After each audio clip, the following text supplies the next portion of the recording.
شروع اللہ کا نام لے کر جو بڑا مہربان نہایت رحم والا ہے۔ اے پیغمبر صلی اللہ علیہ وآلہ وسلم، مسلمانوں سے کہہ دو کہ جب اپنی بیویوں کو طلاق دینے لگو تو ان کی عدت کو پیش نظر رکھ کر طلاق دو اور عدت کا شمار رکھو، اور اللہ سے جو تمہارا پروردگار ہے ڈرو۔ نہ تو تم ہی ان کو ایام عدت میں ان کے گھروں سے نکالو اور نہ وہ خود ہی نکلیں،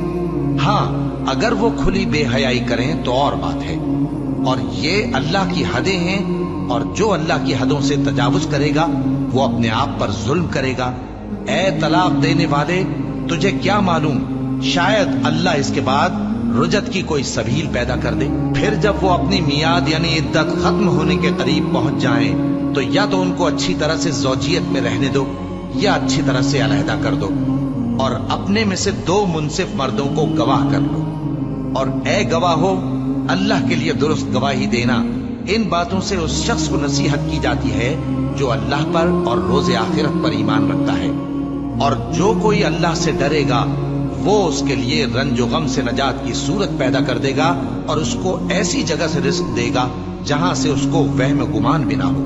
اور جو اللہ پر بھروسہ رکھے گا تو وہ اس کے لیے کافی ہوگا۔ اللہ اپنے کام کو جو وہ کرنا چاہتا ہے پورا کر دیتا ہے۔ اللہ نے ہر چیز کا اندازہ مقرر کر رکھا ہے۔ اور تمہاری طلاق والی بیویاں جو حیض سے نا امید ہو چکی ہوں، اگر تم کو ان کی عدت کے بارے میں شبہ ہو تو ان کی عدت 3 مہینے ہے، اور جن کو ابھی حیض نہیں آنے لگا ان کی عدت بھی یہی ہے۔ اور حمل والی عورتوں کی عدت وضع حمل یعنی بچہ جننے تک ہے، اور جو اللہ سے ڈرے گا اللہ اس کے کام میں سہولت پیدا کر دے گا۔ یہ اللہ کا حکم ہے جو اس نے تم پر نازل کیا ہے، اور جو اللہ سے ڈرے گا وہ اس سے اس کے گناہ دور کر دے گا اور اسے اجر عظیم بخشے گا۔ طلاق والی عورتوں کو ایام عدت میں اپنی حیثیت کے مطابق وہیں رکھو جہاں خود رہتے ہو، اور ان کو تنگ کرنے کے لیے تکلیف نہ دو،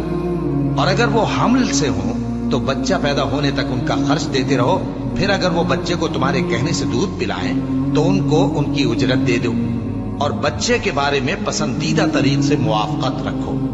اور اگر باہم ضد اور نا اتفاقی کرو گے تو بچے کو اس کے باپ کے کہنے سے کوئی اور عورت دودھ پلائے گی۔ صاحب وسعت کو اپنی وسعت کے مطابق خرچ کرنا چاہیے، اور جس کے رزق میں تنگی ہو جتنا اللہ نے اس کو دیا ہے وہ اس کے موافق خرچ کرے۔ اللہ کسی کو زیر بار نہیں کرتا مگر اسی کے لحاظ سے جتنا اس کو دیا ہے، اور اللہ ان قریب تنگی کے بعد آسانی کر دے گا۔ اور بہت سی بستیوں کے رہنے والوں نے اپنے پروردگار اور اس کے پیغمبروں کے احکام سے سرکشی کی تو ہم نے ان کو سخت حساب میں پکڑ لیا، اور ان پر ایسا عذاب نازل کیا جو نہ دیکھا تھا نہ سنا، سو انہوں نے اپنے کاموں کی سزا کا مزہ چکھ لیا، اور ان کا انجام نقصان ہی تو تھا۔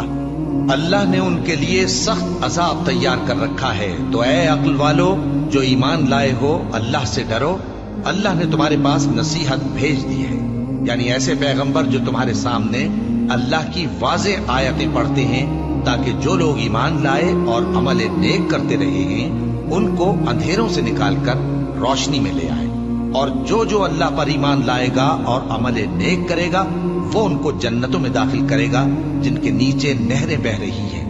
وہ ہمیشہ ہمیشہ ان میں رہیں گے۔ اللہ نے ان کے لیے کیا خوب رزق رکھا ہے۔ اللہ ہی تو ہے جس نے 7 آسمان پیدا کیے اور ویسی ہی زمینیں بھی،